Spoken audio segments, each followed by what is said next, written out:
নমস্কার বন্ধুরা, সোমা কিচেনে সবাইকে স্বাগত। আজকে আমি আপনাদের সামনে নিয়ে চলে এসেছি একটা দুর্দান্ত স্বাদের চটপটা আচারের রেসিপি। এই আচারের রেসিপিটা আমি কিভাবে বানাই এটা প্রথম থেকে শেষ পর্যন্ত দেখার অনুরোধ রইল। আর যদি ভালো লাগে তাহলে অবশ্যই লাইক, শেয়ার, কমেন্ট এবং সাবস্ক্রাইব করে আমার পাশে থাকবেন। আমার এই আচারটা তেল আচার করে বানিয়ে দেখাবো। যে তেল আচারটা আমরা মুড়ির সঙ্গে তেলটা মাখিয়ে খাই বা গরম ভাতের সঙ্গে সেই আচারের তেলটা থাকলে খাওয়াটা কিন্তু জমে যায়। আমি আজকে সেই আচারটাই করে আপনাদের কাছে দেখাবো। সেই জন্য আমি আমটাকে কেটে ভালো করে 2-4 বার করে জল পাল্টে আমি ধুয়ে নিয়েছি। দেখতেই পাচ্ছেন জলটা একদম পরিষ্কার জল। আর জলের মধ্যে এখনও আমি রেখেছি, কারণ যাতে আমটা কালো না হয়ে যায়। আর এই আচারের জন্য আমটা এরকম খোসা সমেতই কাটতে হবে। আমি দেখুন এখানে এরকম করে আমগুলো কেটে নিয়েছি চৌকো করে। এবার আমি একটা প্লেট নিয়েছি এরকম স্টিলের। অবশ্যই স্টিলের জিনিস নিতে হবে, নাহলে সিলভারের জিনিস নিলে এখানে কালো হয়ে যেতে পারে আমটা। তার মধ্যে আমগুলোকে এরকম দিয়ে দেব। এই আচারের রেসিপিটা একদমই স্কিপ করবেন না। এবার আমি লবণ আর হলুদ মাখিয়ে নেব। যেহেতু এটা আচার, আচারে কিন্তু লবণের পরিমাণটা সবসময় একটু বেশি থাকে। এরকম করে আমি এখানে 1 কিলোর মতন আমার আম আছে, আমি প্রায় 4 চামচের মতন লবণ দিলাম। আর দিলাম 1 চামচের মতন হলুদ দিয়ে এটাকে ভালো করে হাতের সাহায্যে আমি আমের সঙ্গে মাখিয়ে নেব।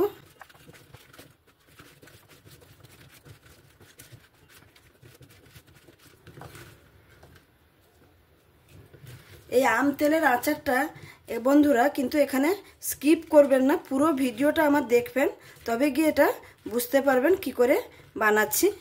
দেখুন এখানে আমার হলুদ আর লবণটা ভালো করে মাখিয়ে নিয়েছি। এটাকে আমি 2 ঘন্টার মতন একটু রোদে দিয়ে দেব। যদি আপনাদের কাছে যদি আপনাদের বাড়িতে যদি রোদ না আসে তাহলে ফ্যানের হাওয়াতেও 2 ঘন্টা রেখে দিতে পারেন। রেখে দিলে কি হবে, এর মধ্যে লবণ আর হলুদটা ভালোভাবে ঢুকে যাবে আর তার সঙ্গে সঙ্গে একটু রসটাও টেনে নেবে। আমার ব্যালকনিতে এরকম একটু রোদ আছে, আমি এই রোদেই দিয়ে দিয়েছি। 2 ঘন্টা 2 ঘন্টা হোক 3 ঘন্টা হোক এরকম রেখে দেব, যতক্ষণ না আমটা সুন্দরভাবে রসটা শুকিয়ে যায়। তারপরে আমি আচারটা করে দেখাবো। এখানে দেখুন আমটাকে আমি রোদে দিয়ে একদম শুকনো করে নিচ্ছি। আমের গায়ে কিন্তু আর কোনো জল নেই। দেখুন আমটা একটু সেদ্ধ মতন হয়ে গেছে। এরকম রোদে দিলে যেরকম হয় এরকমই আম দরকার। এখানে আমি আচারটা করার জন্য যে মশলা লাগবে, এখানে সব মশলা নিয়ে নিয়েছি। এই দেখুন, এটা হচ্ছে জিরে, এটা ধনে, এটা মৌরি, আর এটা হচ্ছে মেথি, কালো জিরে আর শুকনো লঙ্কা। এগুলো আমি জিরে, ধনে আর মৌরি 2 চামচ করে নিয়েছি, আর মেথি 1 চামচ, কালো জিরে 1 চামচ, আর লঙ্কা এখানে 5-7টা নিয়েছি। এগুলোকে প্রথমে আমি শুকনো কড়াই ভেজে নেব। আমি এখানে একটা কড়াই বসিয়ে নিচ্ছি, ভালো করে ধুয়ে পরিষ্কার করে, একটু যেন কড়াই গায়ে জল না থাকে। প্রথমে দিয়ে দেব শুকনো লঙ্কাগুলো। শুকনো লঙ্কাটা প্রথমে একটু ভেজে নেব। এখানে দেখুন আমার লঙ্কাগুলো ভাজা হয়ে গেছে, আমি এগুলো তুলে নিচ্ছি। আর আপনারা যদি মশলাগুলোকে না ভাজতে চান তাহলে এরকম আমি যেরকম আমটাকে রোদে দিয়েছিলাম সেরকম মশলাটাকেও রোদে দিয়ে নিলে সেটাও কিন্তু হবে। এবার আমি দিয়ে দেবো একে একে সমস্ত মশলা। প্রথমে দিয়ে দেবো মৌরি, ধনে, জিরে, কালো জিরে আর মেথি।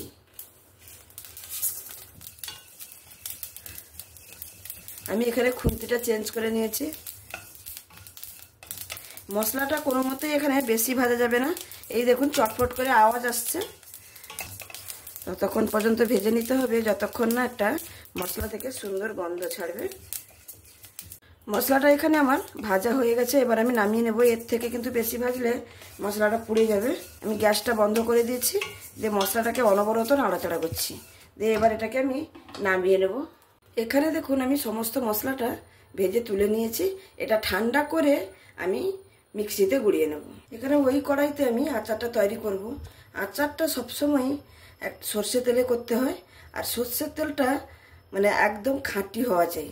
যেরকম ধরুন বাজার থেকে অনেকে লুজ তেল কিনে নিয়ে এসে আচারটা করে, সেই জন্য কিন্তু আচারটা বেশি দিন থাকে না। একদম ভালো তেলে, যদি ভালো সর্ষের তেলে যদি আচারটা করা যায় তাহলে আচারটা কিন্তু আমরা অনেক দিন পর্যন্ত রেখে খেতে পারবো। যেহেতু এটা আম তেল, এখানে তেলের পরিমাণটা অবশ্যই বেশি রাখতে হবে। আমি এখানে 1 কিলো আমে 200 গ্রাম 250 গ্রাম তেল দিয়েছি। 250 গ্রাম তেলের সঙ্গে আমি চিনি দিয়ে দিচ্ছি, এটা কালারের জন্য। এই চিনিটাকে একদম গরম তেলে দিয়ে এটাকে গলিয়ে নিতে হবে, যেরকম ক্যারামেল করে নেয় সেরকম ক্যারামেল করে নিতে হবে।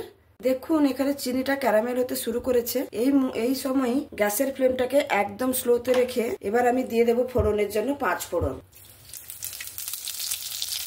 যে 5 ফোড়নটা আর চিনিটা একসঙ্গে ভালো করে একটু নেড়ে নিতে হবে। দেখুন আমি নেড়ে নিয়েছি। এবার আমি আম যে শুকিয়ে রেখেছি আমটা দিয়ে দেবো। এই আচারটা এই পর্যন্ত যদি আপনাদের ভালো লেগে থাকে তাহলে অবশ্যই লাইক, শেয়ার, কমেন্ট এবং সাবস্ক্রাইব করে আমার পাশে থাকবেন।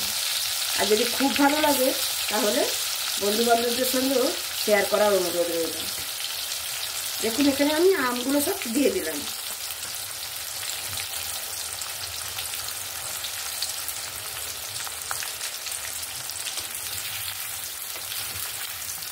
ভালো করে এরকম নাড়তে হবে, মিক্স করে নিতে হবে একদম তেলের সঙ্গে।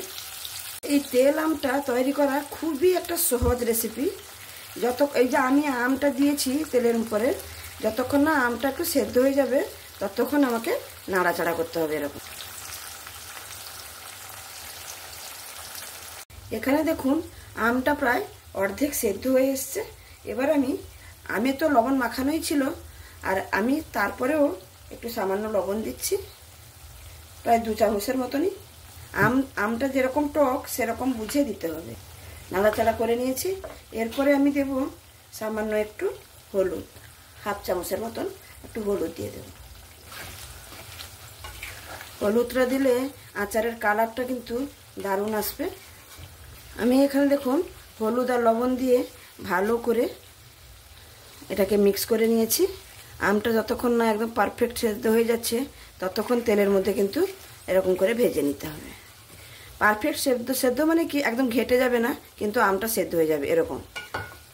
আমি এখানে 2-4 বারের মতন নেড়ে নিয়েছি। দেখতেই পাচ্ছেন গুড়গুড় গুড়গুড় করে ফুটছে। এবার আমি দিয়ে দেব, যেহেতু এটা আম তেল এখানে কোনো মিষ্টির ব্যবহার চলে না, তবুও আচারে একটু মিষ্টি না দিলে ব্যালেন্সটা হয় না। সেই জন্য আমি একটা ছোট্ট বাটিতে, দেখুন একটা সসের বাটিতে 1 বাটি পরিমাণ চিনি নিয়েছি। এই আম তেলেও একটু চিনি দিলে এর ফ্লেভারটা বা এর স্বাদটা দ্বিগুণ হয়ে যাবে। এটা মিষ্টি হবে না কিন্তু খেতেও অসাধারণ লাগবে। এবার চিনিটা যতক্ষণ না গলছে ততক্ষণ পর্যন্ত আমটাকে আমি নাড়াচাড়া করে রেডি করে নেব। ততক্ষণ এখানে আমটা হচ্ছে ততক্ষণে আমি মশলাটা মিক্সার জারে নিয়ে নিয়েছি। এটা ভালো করে মানে একদম মিহি করে না, আধা ভাঙা করে গুঁড়িয়ে নেব। মশলাটা এখানে গুঁড়িয়ে নিয়েছি, দেখুন গুঁড়ো করে নিয়েছি। এবার আমটা যতক্ষণ না চিনিটা মেল্ট হচ্ছে, এই উপর পরে যে চিনিটা দিলাম সেই চিনিটা, দেখুন চিনিটা এখনও মেল্ট হয়নি, ততক্ষণ পর্যন্ত এটা এরকম নেড়ে নিতে হবে। আমার দেখুন এটা হালকা হাতে কিন্তু নাড়তে হবে। আম কিন্তু ঘেটে গেলে এটা ভালো লাগবে না। আম কিন্তু এরকম গোটা গোটা থাকা চাই। আম একদমই সেদ্ধ হয়ে গেছে। আপনাদের একটা তুলে দেখাই আমটা কতটা সেদ্ধ হয়েছে। দেখুন এই দাবাচ্ছি না, এই দেখুন আমটা একদমই সেদ্ধ হয়ে গেছে। এই আচারটা রান্না করা খুবই সহজ।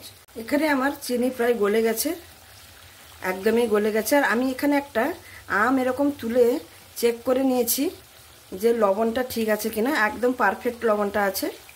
এবার আমি যে গুঁড়ো মশলাটা করে রেখেছি সেটা এখানে দিয়ে দেব।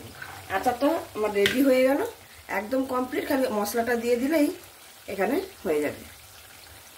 দেখুন এই মশলাটা আমি ভাজা মশলাটা উপর থেকে এরকম ছড়িয়ে দিচ্ছি।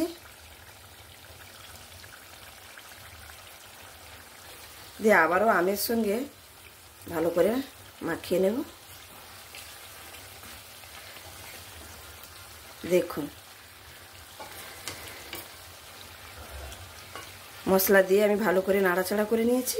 এখানে আমি মশলাটা দেওয়ার পরে গ্যাসটা বন্ধ করে দিয়েছি। এরকম অবস্থা রেখে দেবো। এখন কিন্তু ঢাকা দেবো না, ঢাকা দিলে এটা গরম ভাপে যে স্টিমটা তৈরি হয়ে যাবে, জলটা গেলে কিন্তু আচারটা খারাপ হয়ে যাবে। সেই জন্য আমি এরকম খোলা রাখবো যতক্ষণ না ঠান্ডা হয়ে যাচ্ছে। আর আপনারা বন্ধুরা বুঝতেই পারছেন না, এত সুন্দর একটা গন্ধ বেরিয়েছে আচারের। আমি এখানে বুঝতে পারছি যে দারুণ একটা সুন্দর গন্ধ বেরিয়েছে। এরপরে এটা ঠান্ডা হয়ে গেলে আমি আপনাদের সামনে পরিবেশন করে দেখাবো। এখানে আমি আচারটা ঠান্ডা করে ঢাকা দিয়ে রেখে দিয়েছিলাম। দেখুন ঢাকনার গায়ে কিন্তু জল নেই, কত সুন্দর হয়ে গেছে। এই আচারটা যত আপনারা রোদে দিয়ে রাখতে পারবেন, রোদে দিয়ে রাখলে এ ধীরে ধীরে ধীরে ধীরে আমটা একদম নরম হয়ে যাবে আর খেতে কিন্তু অসাধারণ লাগবে। তাহলে আমার এই রেসিপিটা যদি আপনাদের কাছে ভালো লেগে থাকে, লাইক, শেয়ার, কমেন্ট এবং সাবস্ক্রাইব করে আমার পাশে থাকবেন। সাবস্ক্রাইব করবেন প্লিজ বন্ধুরা। সাবস্ক্রাইব করলে আমি যখনও কোনো নতুন রেসিপি আপলোড করব আপনাদের কাছে সঙ্গে সঙ্গে পৌঁছে যাবে। আর আরেকটা কথা বন্ধুরা, যদি আপনারা অন্য কোনো আচারের রেসিপি দেখতে চান সেটাও আমাকে কমেন্টের মাধ্যমে জানাতে ভুলবেন না। জানালে আমি আপনাদের অবশ্যই করে দেখাবো। তাহলে আমি আজকে এখানেই শেষ করছি, আবার দেখা হবে নতুন কোনো রেসিপির সঙ্গে। তাহলে সবাই ভালো থাকবেন, সুস্থ থাকবেন, সাবধানে থাকবেন। ধন্যবাদ।